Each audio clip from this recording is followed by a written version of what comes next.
I might have a custom cruiser. You can see here these Chinese heaters. All I've done, I've put it on a base, okay.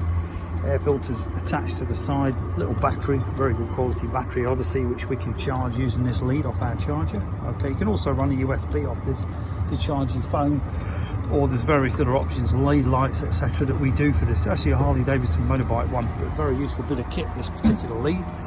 You can feel here, it's starting to heat up, okay. This tells you what's going on. You get a remote as well. But they reckon these things, a gallon of fuel will last you a couple of hours. So you're looking, well, yeah, this thing should actually last virtually a day. But you basically fill your fuel up here, just starting to kick in now. And once it's going, you'll hear it, you can hear that, it's really starting to heat up.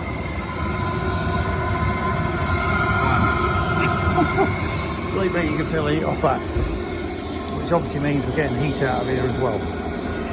Cracking bit of kit, ideal for fitting in a workshop or anywhere else. You just basically got to vent this thing outside. Okay, so this man's got a small hole, a piece of steel in there, and this will do the job. So I'm just going to stick this in the doorway for now, so we can get some heat in our showroom. Thank you.